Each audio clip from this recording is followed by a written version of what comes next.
जय माता दी मेरे प्यारे साथियों। आज नवरात्रि का 8वां दिन माता गौरी का दिन है। माँ गौरी देवी पार्वती का जब जन्म हिमालय के घर में हुआ था, 8 वर्ष की उम्र में ही उन्होंने अपने पूर्व जन्म की घटनाओं का आभास हो गया था। माँ पार्वती जब 8 वर्ष की थी तब उनको अपने पिछले जन्म के बारे में पता चल गया था, आभास हो गया था। तब से ही वह भगवान शिव को पति के रूप में पाने की तपस्या शुरू कर दी। तब से ही वह मान ली भगवान शिव को अपने पति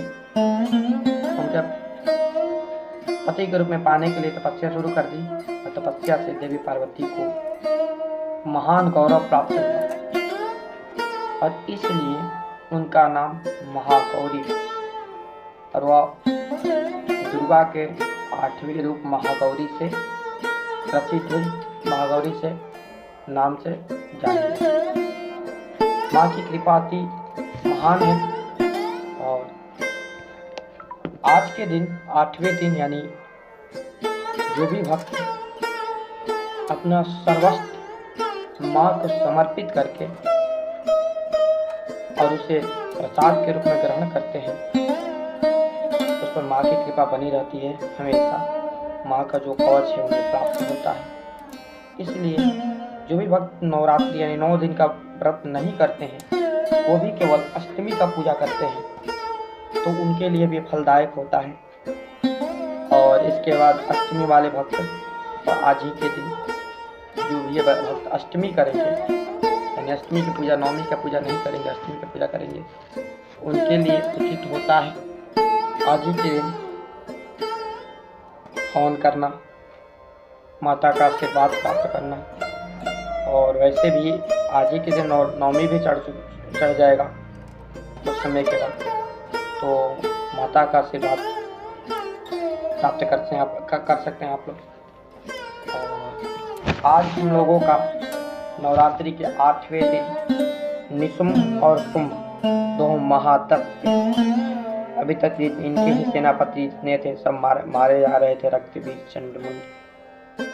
और आज की कथा में हम शुंभ और निशुंभ का वध देखेंगे, ठीक है ना।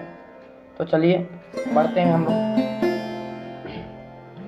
जब रक्तबीज का वध हो गया, रक्तबीज के वध के संबंध में रखने वाला वृत्तांत महर्षि ऋषिराज ने सुनाया कि रक्तबीज के मरने के पश्चात क्रोध में भरे हुए शुंभ और निशुंभ ने जो कर्म किया वह उन्होंने बताया। महर्षि ने कहा कि रक्तबीज के मारे जाने पर शुंभ और निशुंभ दोनों को बड़ा क्रोध आया और अपनी बहुत बड़ी सेना इस प्रकार संहार होते हुए देखकर भी लगा कि एक और ऐसे ही हमारी सेना को समाप्त कर देगी, ये कैसे हो सकता। वो अपने बड़ी सेना को समाप्त होता देखकर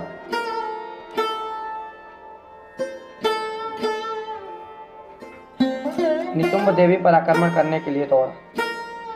उनके साथ बहुत से बड़े बड़े असुर देवी को मारने के लिए दौड़े। महापराक्रमी शुंभ अपनी सेना सहित चंडिका को मारने के लिए बढ़ा। फिर शुंभ और निशुंभ का देवी से घोर युद्ध होने लगा और वे दोनों असुर इस प्रकार देवी पर बाण फेंकने लगे जैसे मेघों की वर्षा होती। और उन दोनों के चलाए हुए बाण को देवी ने अपने बाणों से काटा और अपने शस्त्रों की वर्षा से उन दोनों दैत्यों को चोट पहुंची। निशुंभ ने तीक्ष्ण तलवार और चमकती हुई ढाल लेकर देवी के सिंह पर आक्रमण किया।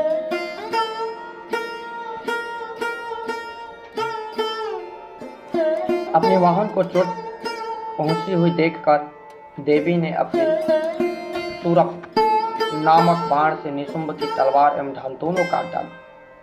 तलवार और ढाल कट जाने पर निशुंभ ने देवी पर शक्ति से प्रहार किया। देवी ने अपने चक्र से उसके 2 टुकड़े कर दिए। फिर क्या, दैत्य मारे क्रोध से जल रहे थे। जल बूंद और उसने देवी को मारने के लिए उसकी ओर त्रिशूल फेंका, किंतु देवी ने अपने मुक्के से उसको चूर चूर कर डाला। फिर उसने देवी पर गदा से प्रहार किया। देवी ने त्रिशूल से गदा को नष्ट कर डाला। पश्चात वो फरसा हाथ में लेकर देवी की ओर लपका। देवी ने अपने तीखे बाणों से उसे धरती पर सुला दिया। अपने प्रक्रमी भाई निशुंभ इस प्रकार से मरने पर शुंभ को क्रोध से भरकर देवी को मारने के लिए दौड़ा। वो रथ में बैठा हुआ शुंभ मारा गया। रथ में बैठा हुआ उत्तम अस्त्रों से सुशोभित अपनी अष्टभुजी भुजाओं से सारे आकाश को ढके हुए शुंभ महापराक्रमी था। शुंभ को आते हुए देखकर देवी ने अपना शंख बजाया और धनुष की टकरार से अत्यंत दुस्सह शब्द किया। साथ ही अपने घंटे के शब्द से जो संपूर्ण दैत्य को नष्ट करने वाला था, संपूर्ण दिशाओं को व्याप्त कर दिया। इसके पश्चात देवी ने सिंह ने भी अपनी दहाड़ से, जिससे सुन बड़े बड़े बलवान का मत चूर चूर हो जाता है, आकाश पृथ्वी और 10 दिशाओं को पूरित कर दिया। फिर आकाश में उछलकर काली ने अपने दांतों तथा हाथों से पृथ्वी पर पटका और उसके ऐसा करने से ऐसा शब्द हुआ जिससे कि उससे पहले के सारे शब्द शांत हुए। माता ने अपने दांत और अपने हाथ को पृथ्वी पर इस प्रकार पटका, इतनी जोर से आवाज हुई कि सारे वायुमंडल शांत और किसी की आवाज गूंज रही। इसके बाद शिवदूती ने असुरों के लिए भय उत्पन्न करने वाला एक अट्टहास किया, हुंकार भरी, जिससे सुन सब दैत्य थर्रा उठे। इस प्रकार शुंभ को बड़ा क्रोध हुआ। फिर अंबिका ने उसे अरे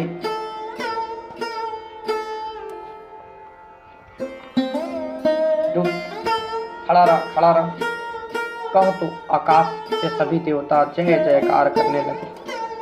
शुंभ ने वहां आकर ज्वालाओं से युक्त एक अत्यंत भयंकर शक्ति छोड़ी, जिसे पूरे आकाश ढक गया था, जिसे आते देखकर देवी ने अपने महोलका नामक शक्ति से उसे काट डाला। और फिर शुंभ शुंभ के सिंहनाद से तीनों लोक व्याप्त हो गया और उसके प्रतिद्वंदी ध्वनि से ऐसा घोर शब्द हुआ तो उसे इससे पहले के सभी शब्द जीत लिए, शांत हो गया। उसकी आवाज सारे चीज को ढक दी। कहने जो छोटा सा आवाज हो उससे बड़ा आवाज कर दिया जाए तो छोटे वाला आवाज उसी में घुल मिल जाता। शुंभ के छोड़े बाणों को देवी के छोड़े बाणों को शुंभ ने अपने बाणों से काट कर सैकड़ों और हजारों टुकड़े में परिवर्तित कर दिए। इसके पश्चात चंडिका ने क्रोध से भरकर शुंभ को त्रिशूल से मारा तो मूर्छित होकर पृथ्वी पर गिर गया। जब उसकी मूर्छा दूर हुई तो वह धनुष लेकर आया, अपनी बाणों से उस देवी काली तथा सिंह को घायल कर दिया। मां काली को और सिंह को घायल कर दिया। फिर उस राक्षस ने 10,000 भुजाएं धारण की, उसके 10,000 हाथ हुए। उस राक्षस के 10,000 हाथ। चक्र आदि अस्त्रों देवी को आच्छादित कर दिया। सभी हाथों से वह अस्त्र शस्त्र देवी को चढ़ा। तब भगवती दुर्गा ने कुपित होकर गुस्सा में होकर अपने बाणों से उन चक्रों तथा बाणों को काट दिया। यह देखकर निशुंभ हाथ में गदा लेकर चंडिका को मारने के लिए दौड़ा। उसके आते ही देवी ने तीक्ष्ण धार वाले खड्ग से उसकी गदा को काट डाला। उसने फिर त्रिशूल हाथ में लिया। देवताओं को दुखी करने वाला निशुंभ को त्रिशूल हाथ में लिए आता देख चंडिका ने अपने शूल से उसकी छाती पर प्रहार किया और छाती को चीर डाला। शूल से विदीर्ण हो जाने पर उसकी छाती से एक जैसा ही महापराक्रमी तत्व ठहर जा करते हुए निकले। उसको देखकर देवी बड़ी जोर से ठहाके लगाई। अभी वो निकल भी नहीं पाया था, उसके सिर अपने तलवार से काट डाला। सिर के कटने के साथ ही पृथ्वी पर गिर पड़ा। तदंतर सिंह दहाड़ कर असुरों का भक्षण करने लगा और काली शिवदूती भी राक्षसों के रक्त पीने लगी। कौमारी की शक्ति से कितनों की महादैत्य नष्ट हो गए। ब्रह्मा जी के कमंडल से जल से कितने असुर समाप्त हो गए। कई दैत्य महेश्वरी के त्रिशूल से विदीर्ण होकर पृथ्वी पर पड़े। और वहां भी पहाड़ों से छिन्न भिन्न होकर धाराशायी हो गए। वैष्णवी ने अपने चक्र से बड़े बड़े महापत्नी पराक्रमियों का कचुम्बर निकालकर उन्हें यमलोक भेज दिया और इंद्री से कितने ही महाबली राक्षस टुकड़े टुकड़े हो गए। कई दैत्य मारे गए, कई दैत्य भाग गए, कितने को काली शिवरुचि और सिंह ने भक्षण कर लिया।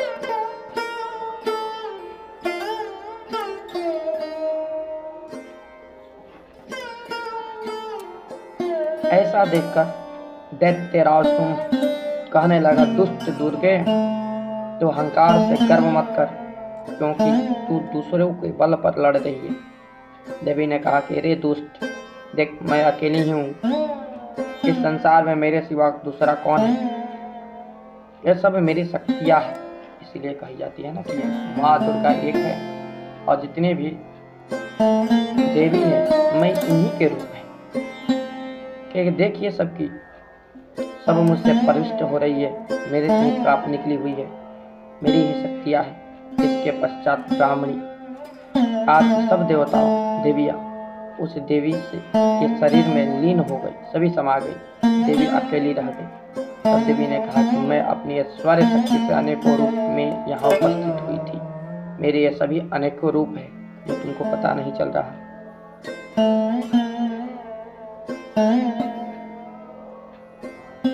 उन सब रूपों को मैंने समेट लिया और मैं अकेली हूँ। तुम भी यहीं ठहरो। तब देवताओं तथा राक्षसों को देखते देखते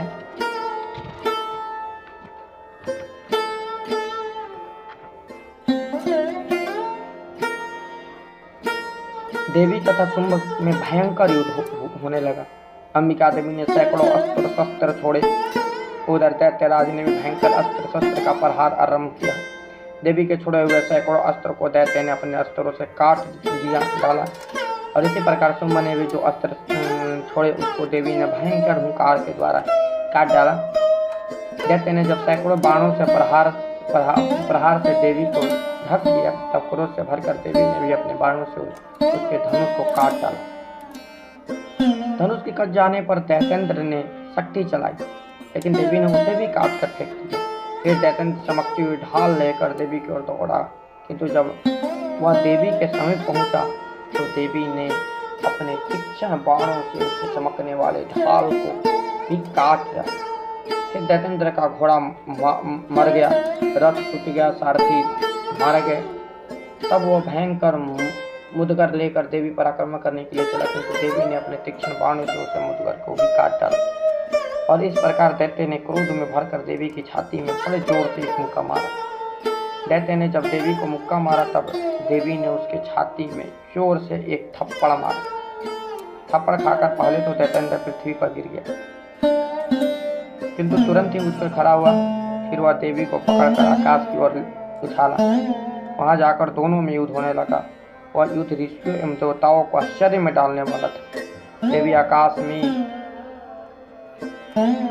दैत्य के साथ बहुत देर तक युद्ध करती रही। फिर देवी ने उसे आकाश में घुमाकर पृथ्वी पर पटक दिया। दुरात्मा दैत्य पुनः उठकर देवी को मारने के लिए दौड़ा। तब उसको अपनी ओर आता हुआ देखकर देवी ने उसकी छाती वितीर्ण करके उसको पृथ्वी पर पटक दिया।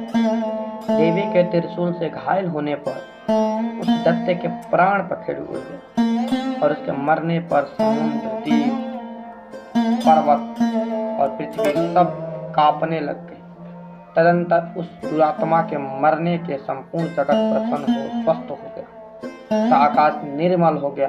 पहले जो उत्पात सूचक मेघ और उल्कापात होते थे वे सब शांत हो गए। उसके मारे जाने पर नदियां अपनी ठीक मार्ग से बहने लगी।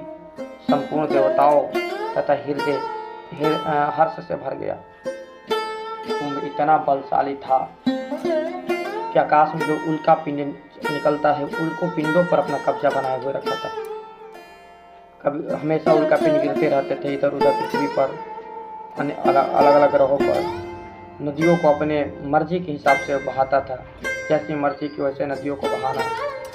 पूरे हर चीज पर, यानी इंद्र के ऊपर राज था, यानी पूरे हर एक चीज पर, प्रकृति पर उसका राज था। और इसी का उसे घमंड था बिल्कुल। उसे मरने के बाद सारे जीव स्वतंत्र हो गए। गणर्धो स्त्रियां सुंदर गान करने लगी, गणर्धो बाजे बजाने लगे और अप्सराएं नाचने लगी। पवित्र वायु बहने लगी, सूर्य की कांति स्वच्छ हो गई, यज्ञशालाओं की बुझी हुई अग्नि अपने आप प्रज्वलित हो गई। जो अग्नि के ऊपर उसका कब्जा था वो अपने आप बुझ गई तथा चारों दिशाओं में शांति फैल गई। इस तरह शुंभ और निशुंभ का युद्ध अंत हुआ।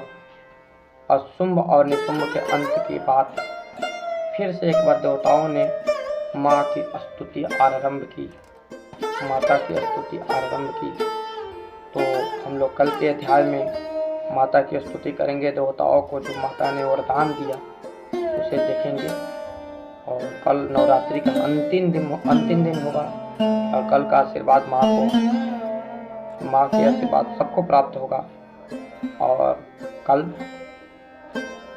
नवरात्रि का अंतिम दिन 9वीं तिथि होगा।